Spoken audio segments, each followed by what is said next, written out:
Patna high court ने शनिवार को एक अभूतपूर्व फैसला देते हुए केंद्र और राज्य सरकार को आदेश दिया है कि वे पटना और बिहटा हवाई अड्डे के विकल्प के तौर पर राज्य के अंदर एक ग्रीनफील्ड एयरपोर्ट बनाने पर विचार करें।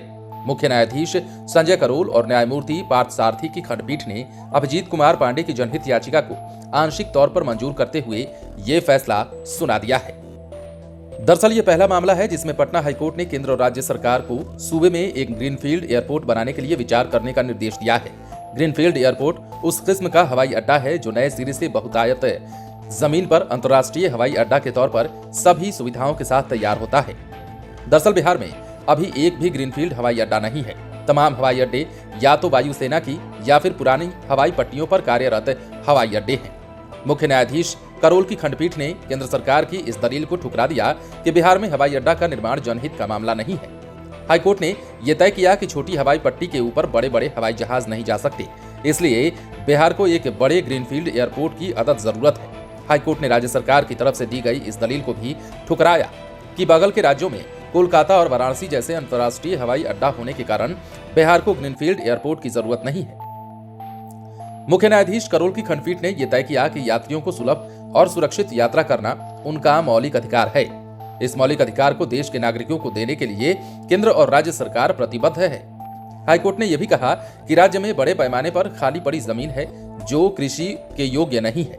उन जमीनों का सर्वे कर केंद्र सरकार और राज्य सरकार राज्य के विकास के लिए ग्रीनफील्ड हवाई अड्डा तैयार करे, जो सिर्फ यात्रियों की सुलभ और सुरक्षित यात्रा के लिए ही नहीं बल्कि निर्माण, लॉजिस्टिक और ट्रांसपोर्ट उद्योग को भी बढ़ावा देगा।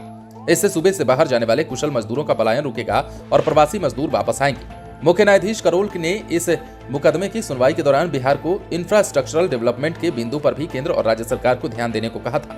दरअसल इस मामले में याचिकाकर्ता की तरफ से सीनियर एडवोकेट मृग्यांक मौली, सांकेत कुमार के अलावा पूर्व केंद्रीय मंत्री और सारण के सांसद राजीव प्रताप रूडी ने बहस किया था। वहीं केंद्र सरकार की ओर से additional solicitor general K. N.. Singh और कुमार प्रियरंजन ने बहस किया था। हाईकोर्ट ने गत 20 दिसंबर को सुनवाई पूरी कर फैसला सुरक्षित रख लिया था, जिसे शनिवार को सुनाया गया। तो अब ये लगभग तय माना जा रहा है कि हाईकोर्ट के इस निर्देश के बाद अब बिहार में ग्रीनफील्ड एयरपोर्ट बनाने पर जल्द ही विचार किया जाएगा और जल्द ही लोगों को ग्रीनफील्ड एयरपोर्ट के तौर पर एक बड़ा तोहफा मिल जाएगा। दरअसल अब आप मोटे तौर पर यह समझ लीजिए कि ग्रीनफील्ड एयरपोर्ट होता क्या है। एक नई और विकसित जमीन पर बनाए गए एयरपोर्ट को ही ग्रीनफील्ड एयरपोर्ट कहा जाता है। इनमें ग्रीनफील्ड शब्द का कनेक्शन सॉफ्टवेयर इंजीनियर से है। ऐसे एयरपोर्ट को उस जमीन पर बनाया जाता है जिस पर पहले से कुछ भी काम न कराया गया हो। इसके अलावा ग्रीनफील्ड एयरपोर्ट का निर्माण वर्तमान में मौजूद एयरपोर्ट पर बढ़ती भीड़ को कम करने के लिए भी किया जाता है।